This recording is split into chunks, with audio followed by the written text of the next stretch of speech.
तो अब जो प्रश्न है हमारे पास क्लास 10th एनसीईआरटी मैथ का एक्सरसाइज 3.2 प्रश्न संख्या है 6 और प्रश्न संख्या 6 में क्या कहा जा रहा है और हम बात कर लेते हैं।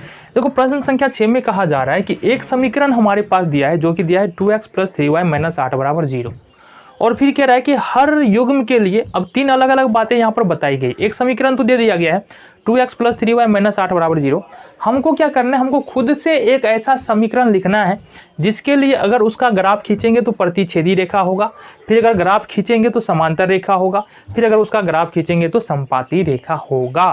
तो हमको पता क्या है, हमको पता ये है कि अगर मान लो अपन क्या करते हैं, अगर समीकरण के गुणांकों में, अगर युगपद समीकरण के गुणांकों में संबंध हो a1/a2 does not equal to b1/b2, तो समीकरण क्या होगा, समीकरण का जो ग्राफ होगा वो प्रतिच्छेदी होगा।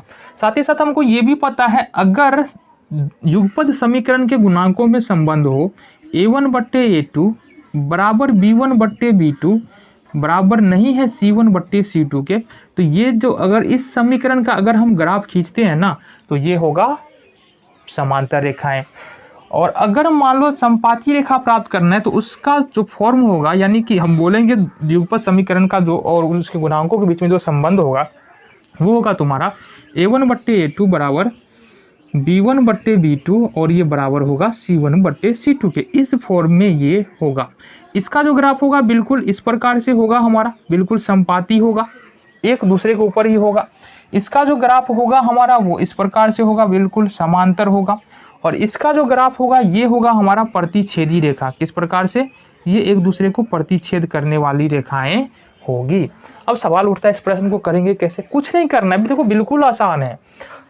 यहाँ पर हमको दिया हुआ है ना जी, यहाँ पर हमको क्या दिया है, यहाँ पर दिया है x1 यानी a1 दिया है, फिर b1 दिया है, फिर c1 दिया है। सब में तीनों समीकरण में हमको वही दिया a1 b1 c1। हमको सिर्फ इस प्रकार से बनाना है ना कि a1/a2 बराबर नहीं हो। पहले वाले में क्या करना है, a1/a2 बराबर नहीं हो b1/b2, यही तो करना है।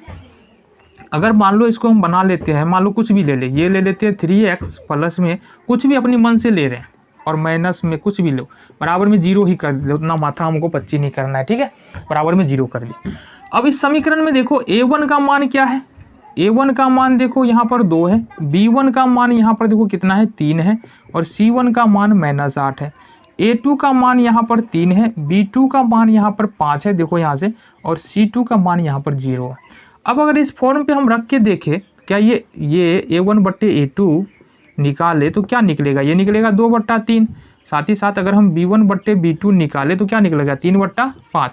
क्या a1 a2 बराबर है b1 b2 के, बिल्कुल नहीं है बराबर। इसका मतलब अगर इस समीकरण का अगर हम ग्राफ खींचते हैं तो रेखाएं कैसी प्राप्त होगी, प्रतिच्छेदी प्राप्त होगी। आ जाओ दूसरे में।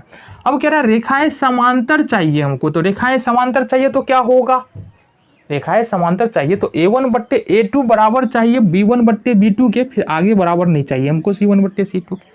क्या करना है, बिल्कुल कुछ नहीं करना है। देखो यहाँ पर 2x है ना, 2 दूनी इसको ले लेंगे 4x, 3 है 3 दूनी प्लस में 6x, और माइनस में ऐसी संख्या लेंगे। देखो यहाँ पर कि 2 दूनी 4 क्यों लिया हमने, क्योंकि 2 दूनी 4 अगर काटे ना, इसको बट्टे करके काटे तो 1/2 आ रहा है। 3/6 इसको भी बट्टे में करके काटेंगे तो 1/2 आ रहा है। लेकिन यहाँ पर हमको 1/2 नहीं आए ऐसी कोई संख्या लेना है, मतलब c1/c2 करे तो 1/2 हमको नहीं आना चाहिए। देखो 2/4 किया हमने, गौर से समझना, 2/4 किया हमने, कितना आ रहा है 1/2 आ रहा है। 3/6 किया हमने, ये कितना आ रहा है 1/2 आ रहा है। लेकिन यहाँ पर क्या है -8 है, तो कोई भी संख्या रखना, लेकिन सिर्फ यहाँ पर -16 मत रखना, क्योंकि -16 रखेंगे तो ये क्या हो जाएगा 8 दूनी 16 1/2 आ जाएगा, अपना काम गड़बड़ा जाएगा। तीनों बराबर हो जाएगा, बराबर चाहिए नहीं, तो यहाँ पर -16 को छोड़ के कुछ भी रख सकते हैं, कुछ भी रख दो, मतलब मानो कि हम 3 रख रहे हैं, 3 = 0। अब इसको अगर हम चेक करें, यहाँ से देखेंगे a1 का मान कितना होगा, x, पहले समीकरण में x का गुणांक 2 है, पहले समीकरण में y का गुणांक 3 है, पहले समीकरण में अचर पद -8 है, दूसरे समीकरण में x का गुणांक 4 है, पहले समीकरण में y का गुणांक 6 है, और पहले समीकरण में जो अचर पद है वो -3 है। अब अगर निकालो तो a1/a2 ये निकलता है 2/4, मतलब 2 दूनी 4 1/2। इसी तरह से b1/b2 निकालते हैं, ये होता है 3/6, 3 दूनी 6 1/2। फिर करते हैं c1/c2, इधर कर लेते हैं, तो ये निकलता है हमारा 8 - 8 बट्टा -3। ये आपको गौर से देख रहे हैं, देखो A1 बट्टे A2 बराबर है B1 बट्टे B2 के, दोनों का मान 1/2 आ रहा है, लेकिन C1 बट्टे C2 बराबर नहीं है। इसलिए अगर इस दोनों समीकरण का ग्राफ खींचेंगे तो रेखाएं कैसी होगी, समांतर होगी। समपाती वाले में बिल्कुल कुछ नहीं करना है, समपाती वाले में दर्शाने के लिए सिर्फ इसका टेबल पढ़ दो ना, 2 दूनी 4x, 3 दूनी 6y और 8 दूनी 16y बराबर 0। तो ये जो समीकरण तुमको दिख रहा है, ये इस समीकरण का यदि हम ग्राफ खींचेंगे तो रेखाएं संपाती हो। क्यों संपाती होगी, क्योंकि देखो यहाँ से A1 बट्टे A2 करेंगे तो 2/4 कितना आया जी, ये 1/2 आ गया। चलो B1 बट्टे B2 कर लेते हैं, 3/6, 3 दूनी 6, ये भी आ गया 1/2। C1 बट्टे C2 कर लेते हैं, ये आ रहा है -8 बट्टा -16, 8 दूनी 16, ये भी 1/2। यानी कि कहने का मतलब है A1 बट्टे A2, B1 बट्टे B2, C1 बट्टे C2 तीनों ही बराबर है। तो मतलब रेखाएं जब खींचेंगे तो दोनों रेखाएं जो है संपाती होगी, एक दूसरे के ऊपर होगी। तो ये हो गया तुम्हारा प्रश्न संख्या 6। अगले प्रश्न को देखें।